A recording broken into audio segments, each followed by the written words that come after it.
All right, so today we're going to do some Chapter 8 review. This is going to review a lot of the concepts that we talked about before the Christmas break. Here we go. So welcome back. We're going to review that, solving linear equation stuff that we covered right before the break. Hopefully bring back some of that knowledge, of course, of how to solve these kinds of things. We looked at one-step problems. We looked at two-step problems. We looked at cases where we had x on both sides of an equation. There was a lot that we covered, and we're going to have to go over some practice stuff today too. So again, the focus today is just kind of refreshing ourselves on how we do these kinds of questions, how we solve linear equations, how we get x all by itself, as I said before the break all the time. And hopefully make sure we're back on track with where we were before that break. One piece of advice I have for you today, I'd appreciate if while you're watching this video, you had a piece of paper and a pencil out and maybe even a calculator if you need. And I want you to be trying each of these questions as we go through them. If you see a question that you go, whoa, that looks too tough for me, that's fine. You don't have to give it a try. But again, I want you to make sure you're getting at least some practice in just to refresh your brain. Just watching me do it probably isn't enough. Anyway, here we go. So one-step problems. These were the simplest of the bunch. I want you to pause the video right here and give these questions a try.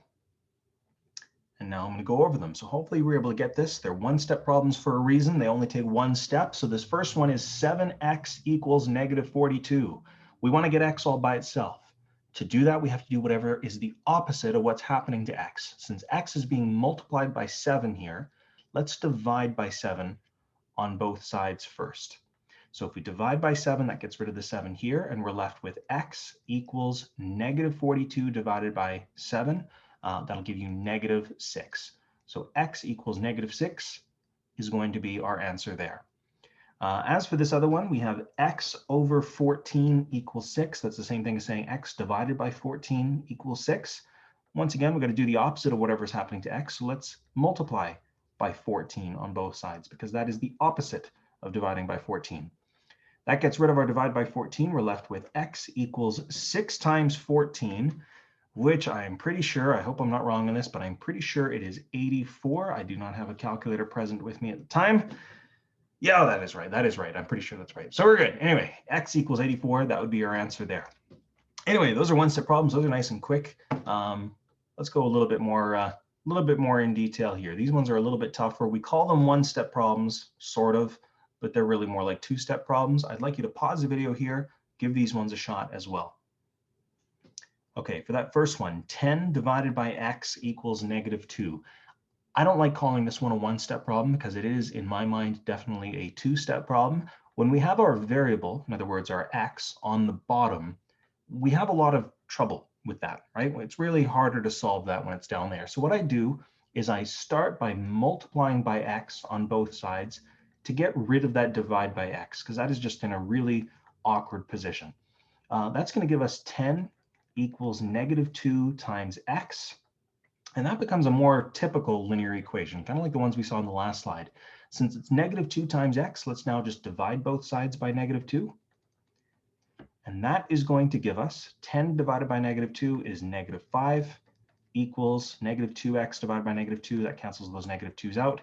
That just equals x. So negative 5 equals x is our answer for that first one. And I didn't mention on the last slide, but again, you can always check your work by plugging your answer back into the original thing. 10 divided by negative 5 does in fact equal negative 2. So we know we got it right just by checking it that way. This next one, I would call a one-step problem, at least if you do it a certain way. It could be a two-step problem if you did it a different way. But we have 2/3 times x equals 5 over 4. Well, to get rid of this 2/3, we, of course, need to do the opposite of whatever's happening. So we need to divide by 2/3 on both sides. Because it was 2/3 times x, let's divide by 2/3 on both sides. So that takes care of the 2/3 there, but then we run into a new problem on the right side here. We have a fraction divided by a fraction. Now, hopefully you remember, dividing fractions is not really that nice. We have to do something called keep, change, flip in order to get this to work. So we'll say x equals, keep the first one, 5 over 4, change the divide to a times, and flip the other fraction, so it's 3 over 2. Keep, change, flip is the same thing as dividing. It just makes it a little bit easier and makes it something a little bit more, clear for our head to wrap around. Anyway, I said it was a one-step problem. Here I am writing it as a two-step problem, but whatever, whoop-de-doo, no big deal. X equals 5 times 3 is 15, over 4 times 2 is 8. That would be our answer, but I always like saying, hey, can I reduce my fraction by dividing both the top and the bottom by something? Looking at 15 and 8, it doesn't look like anything divides both those numbers. So you know what? I will put a box around that, and we will say 15 over 8 is our answer for that one. If you're ever not sure if you got it right, you can always, of course, check it by plugging x into there. Just keep in mind when you deal with fractions, there's a whole concept of equivalent fractions, and you'd have to reduce and blah, blah, blah. Anyway, don't worry about it. We got that one right. There's no sweat, right? Okay, two-step problems. These ones are a little bit beefier. Again, I want you to pause the video here, copy these down, and give these a try on your own. Okay, now I'm going to go over them. So with two-step problems, the key idea is you need to solve it by using reverse BEDMAS. BEDMAS was the order of operations when we are evaluating something. So in other words, if you plugged in a value of x into this, you'd use BEDMAS to evaluate it. We're doing the opposite of evaluating. We're solving, which of course means we're basically unburying whatever x was equal to. So we have to work backwards. Reverse BEDMAS means start by getting rid of any of your addition and subtraction, then worry about your division and multiplication, then worry about any exponents. We don't deal with that in Math 9 too much, and then worry about brackets last, which we do worry about in this course. Anyway, so starting with our addition and subtraction, if you look at where x is, the addition and subtraction going on that side of the equation is this minus 12. Let's get rid of it by adding 12 on both sides. That gives us 6x equals negative 30 plus 12, which is negative 18. And then, of course, we just need to divide by 6 on both sides. And we have x equals negative 18 divided by 6 is negative 3. So x is negative 3 is our answer. And if you don't believe me, you can plug it into here. But you better start believing me because it is true. There we are. Next one, 4/6 x plus 3/4 equals 9 over 2. This one's a lot crazier because there's fractions involved. Let's start again by using reverse BEDMAS. So we got to get rid of this plus 3/4. Let's subtract 3/4 from both sides. That takes care of that right there. We run into a new problem with this 9 over 2 minus 3 over 4, though. Adding and subtracting fractions is not really that big of a deal, but the only thing you need to have is you need to make sure both of your fractions have a common denominator. They have to have that same denominator down there. So what I do when I see this is, since they don't have the same denominator, this one's got a 2 and this one's got a 4, I always ask myself, what can I multiply one or both of them by to make it so that they have the same denominator? And in this case, I think it's pretty clear. 9 over 2, you could multiply the top and the bottom by 2 to make the bottom equal to 4. If you multiply both the top and the bottom of a fraction by a number, it doesn't change what it's equal to. It just changes what it looks like. So this is going to give us 4 over 6x equals 9 over 2 is going to become 18 over 4 minus 3 over 4. Since they now have the same denominator, we can subtract them just by subtracting the numerators together. So this gives us 4 over 6x equals 15 over 4, because that's 18 over 4 minus 3 over 4, so 15 over 4. And then this kind of leaves us with a question very similar to the one that was on that last slide.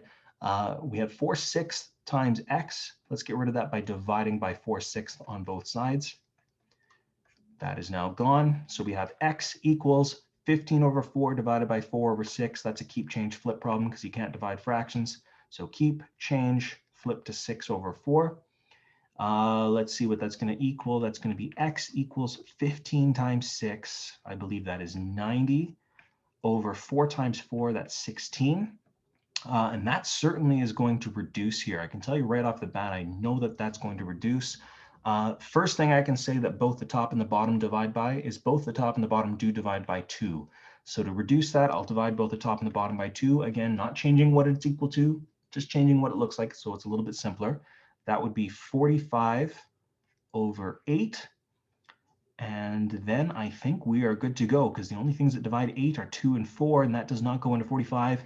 So yeah, 45 over 8 is our simplest answer. And there we are. Whew, those are tricky, but you will be expected to do them. Anyway, moving on. More two-step problems. These ones got brackets in there. It's the same idea, guys. It's just use reverse BEDMAS. Deal with your brackets last. That is the final thing you deal with when you are unburying your x. Pause the video here, give it a try. All right, so I'm going to go over these. This very first one is already sneaky right off the bat because it's going to give you something kind of messy. It all depends on perspective, how you want to deal with this. So I will accept a couple different answers on this. But the first thing you've got to do is divide by 5 on both sides because that gets rid of this 5 times x minus 2. So if we divide by 5 on both sides, here's what's kind of funny about this. You're left with just x minus 2 but 43 doesn't divide by 5 perfectly, right? So you have a couple options here. And this question didn't state which one you wanted to do. You could leave it as a fraction. You could say it's 43 over 5. That's totally fine. And then you'll just have an answer, depicted as a fraction. Nothing wrong with that. But if you're more comfortable, and I think speaking personally here, I think I'm more comfortable in this case, you can actually use a decimal.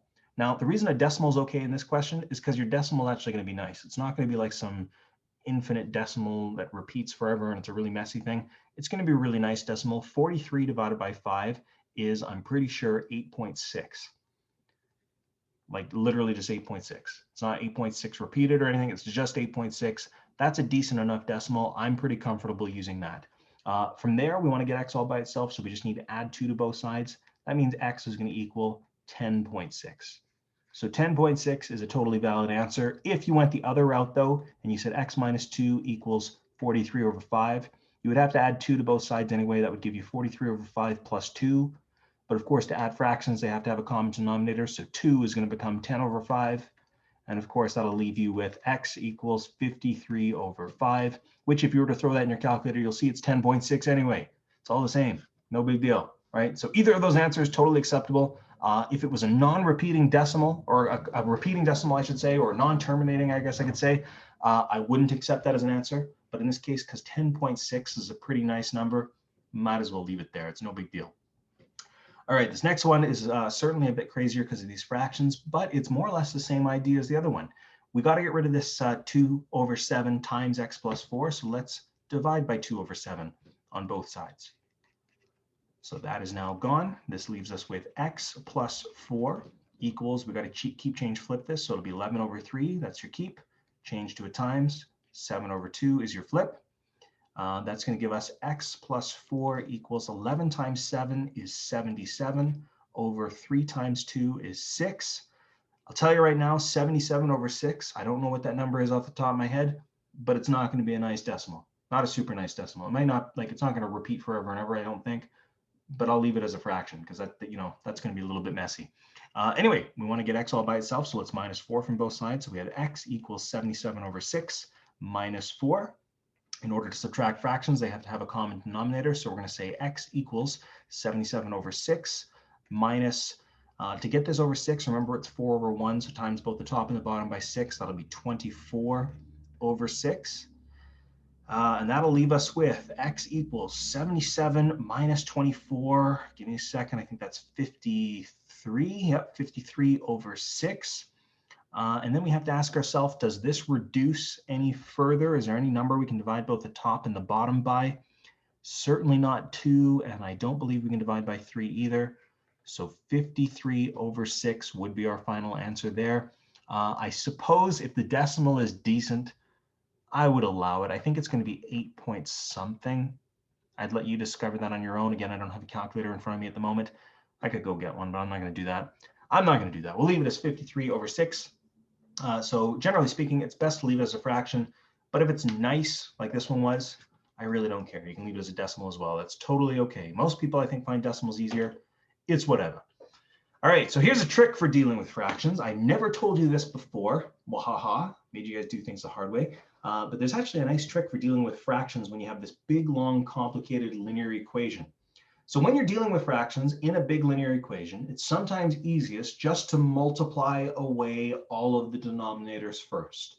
So in other words, look through your whole linear equation, look at all of your denominators, and just multiply them all away. Keep in mind that when you do that, you must multiply every term by that denominator. So if you have like a 4 over 5x, you have to multiply everything by that denominator. So you have to multiply every single piece of your whole linear equation by 5 if it was 4 over 5, right? Now by term, remember terms are separated by addition or subtraction. If you have a whole clump of stuff inside brackets, that actually only counts as one term, even if it's like x plus 4 plus 3x or something like that. That's still only one term if it's inside brackets, one term. So you just multiply the outside of it by whatever. Okay, way easier to see with an example. I won't get you guys to try these ones on your own. We'll go through these ones together. So at very least you can pause and just jot these down. But I am going to go over these with you guys together so you don't have to try them on your own first. So using the trick, we got a bunch of fractions, a fraction here and a fraction here inside this linear equation. Let's just multiply away our denominators. That means we want to multiply away our 5. Technically, this whole set of brackets here counts as one term. So I'm just going to multiply by 5 here. Boom, boom, that's gone. But I have to multiply this term by 5 as well. So times by 5 over here. And theoretically, that's just 5 over 1. So we're really only multiplying the numerator, because 5 over 1 would be 5 times 12 and 1 times 6. Anyway, same with this though. We have to multiply away the 6. So I'm also going to multiply by 6 here. That's going to get rid of that 6. But I also have to multiply this guy by 6 as well. And it doesn't have a 6 to cancel out with, so the 6 is just still there. Hopefully this makes some sense to you. The 5s are gone, but it's 4 times 6 left over. That's 24 times x plus 2. Remember, brackets count as one term, so you don't have to multiply each of these things by 6. You only had to multiply just the outside of it by the 6. This equals 12 times 5, which is 60. All right. So we have some options here. You can divide both sides by 24, but I'll tell you right now, I know 60 does not divide by 24 very nicely. So I'm going to kind of cheat this here. I'm going to double dip my 24 through the brackets. This is another valid strategy. You can say that's 24x plus 24 times 2 is 48. Yeah, that's going to work a lot nicer, actually. That's still equal to 60. We want to get x all by itself, so let's minus 48 from both sides. Minusing 48 from both sides is going to give us 24x equals 60 minus 48, which is just 12. Oh, and this is going to work really nice. Divide both sides by 24, and you're left with x equals 12 over 24. Or even simpler, because both the top and the bottom divide by 12, x equals 1 over 2, which is 1/2. Or if you even prefer, if you're a decimal kind of person, 0.5. That is your answer. Woo, that's a good one. Not a bad one at all right there. Good. Okay, so next one. A lot more fractions going on here, but this really illustrates why it is so much more important to use that trick. You just multiply away your denominators. If we were to do it the old-fashioned way, we would have to come up with a common denominator between these two first and add them together, and then start unburying the x to get it all by itself. You know, forget all that noise. You don't have to do that, right? So let's just multiply everything by everything's denominators. So I'll start with this denominator of 3. If I multiply everything here by 3, that takes care of the 3 as the denominator there, so that's all gone. Then I want to divide away this 4, so I'll multiply away that 4, get rid of the 4 by multiplying everything by 4. So I got to hit this one with a 4, I got to hit this one with a 4, but the 4s are gone right here, so that's all good. And then I want to multiply away this 5, so I'll multiply by 5. Those are gone. Got to multiply by 5 over here, multiply by 5 over here. I should have done it in a different color. It's kind of bleeding into this other question. There we go.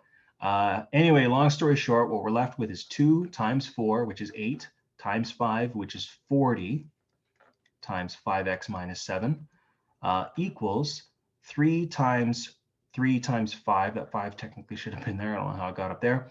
3 times 3, though, is 9. 9 times 5 is 45. So we got 45 plus 7 times 3 is 21. 21 times 4 is 84.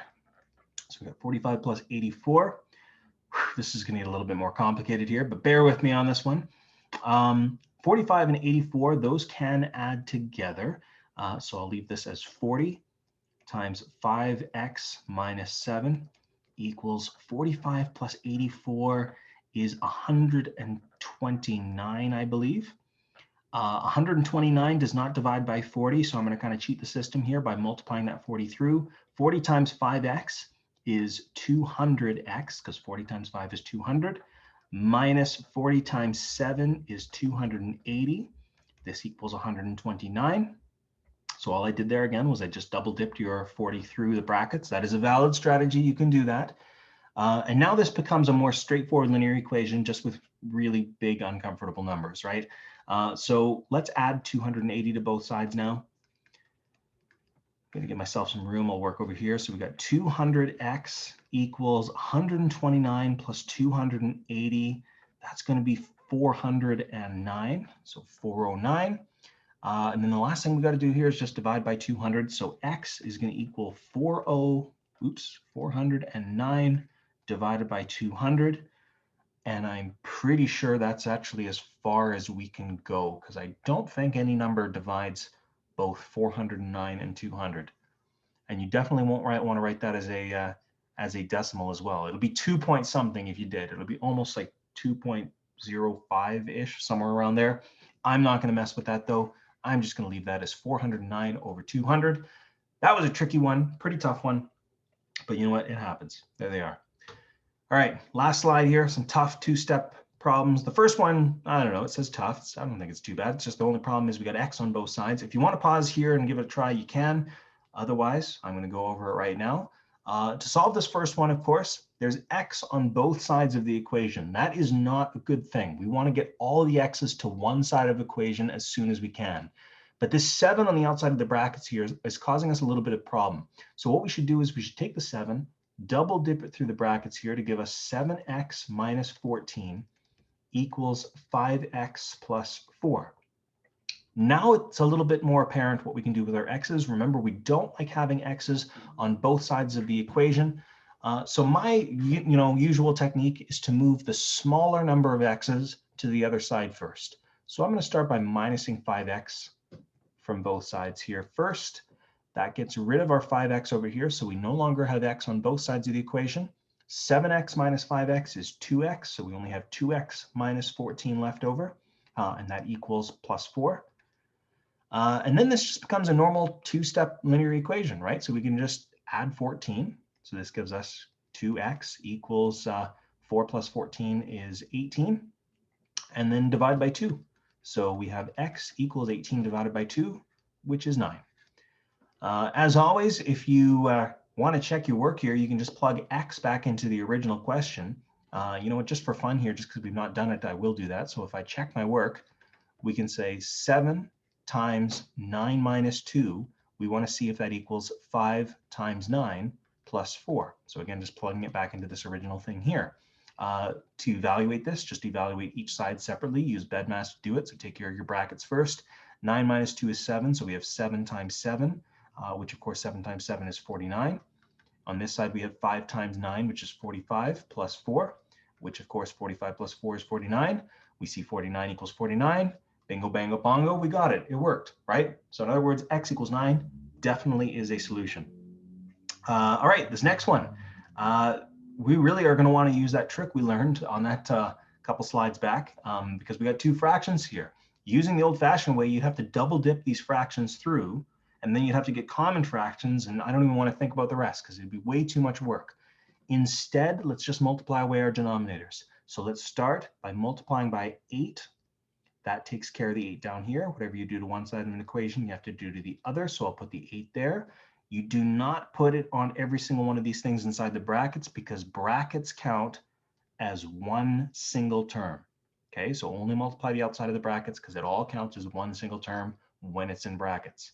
Let's also get rid of this 5 here, so we'll times by 5. That knocks that out. Times by 5 over here as well.